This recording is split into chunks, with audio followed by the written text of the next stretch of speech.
Hearing this, Isaac was shocked and said, "Mr. Wade, you solved the Oliver Vincent?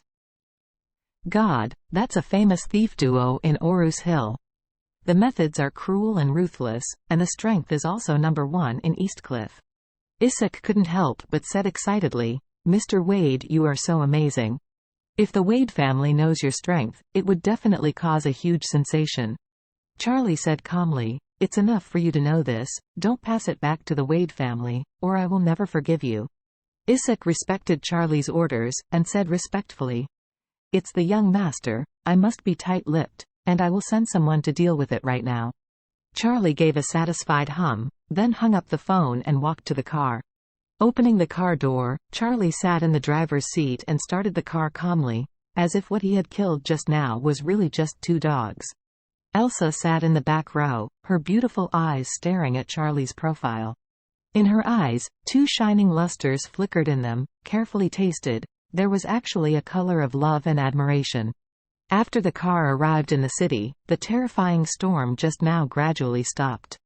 Then, as the wind rose and the clouds rose, a rainbow of 7 colors hung in the sky, attracting countless people to stop and watch. Charlie stopped the car at the entrance of the small commodity market and let Irvin Jones get out of the car. After Irvin got off the car, he respectfully raised his bows at Charlie, and said, "Thank you, Mr. Wade." Charlie looked at him and said lightly, "Irvin Jones, you must never tell anyone what happened today, do you understand?" "Mr. Wade, don't worry, Irvin understands." Irvin Jones's face was full of admiration, and he had treated Charlie like a god. Charlie nodded in satisfaction and drove away. And Irvin Jones stood there, watching Charlie drive away, but did not dare to move for a long time. As for Elsa in the car, Charlie and Claire directly took her to the hotel. Elsa has always stayed in a hotel in Orus Hill and lived in Shangri-La.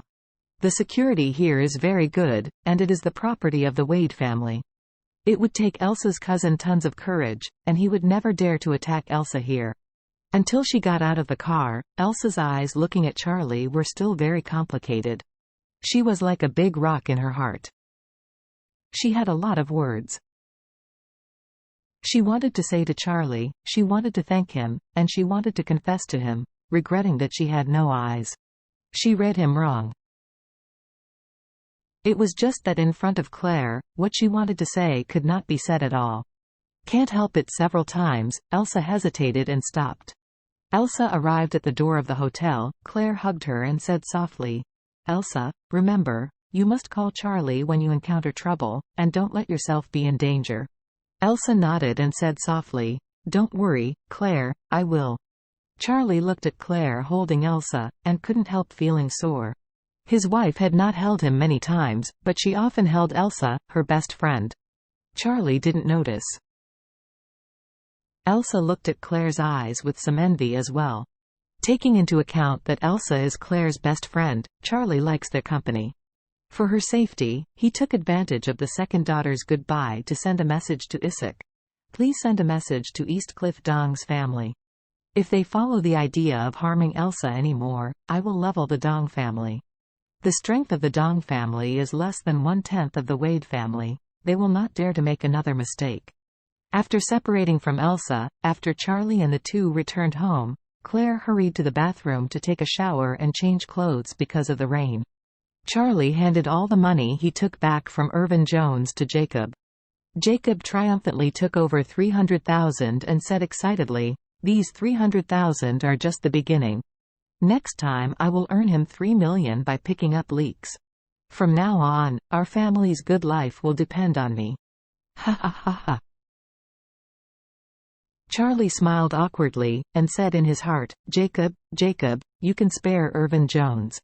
This grandson has been cheated for so long, and I don't know how much money he can make, but he lost 300,000 from you all at once. If you find some rubbish crafts for him, he thinks that he is the old master, and he is afraid that you will be angry, and then spend a lot of money to buy it. He will be tortured to bankruptcy sooner or later. Although Irvin Jones is a profiteer, his human nature is not bad. It is indeed impossible to let him cut meat to the old master. So Charlie persuaded him, "Dad, you should not deal with Irvin Jones less in the future. This person doesn't have a word in his mouth. Sooner or later you will suffer a lot if you get caught with him. Jacob disdainfully said, "What do you know? You show people feng shui or something outside. That's a lot. We are doing a serious antique business. If you don't understand, don't follow suit. Keep your eyes open and look good. Go ahead."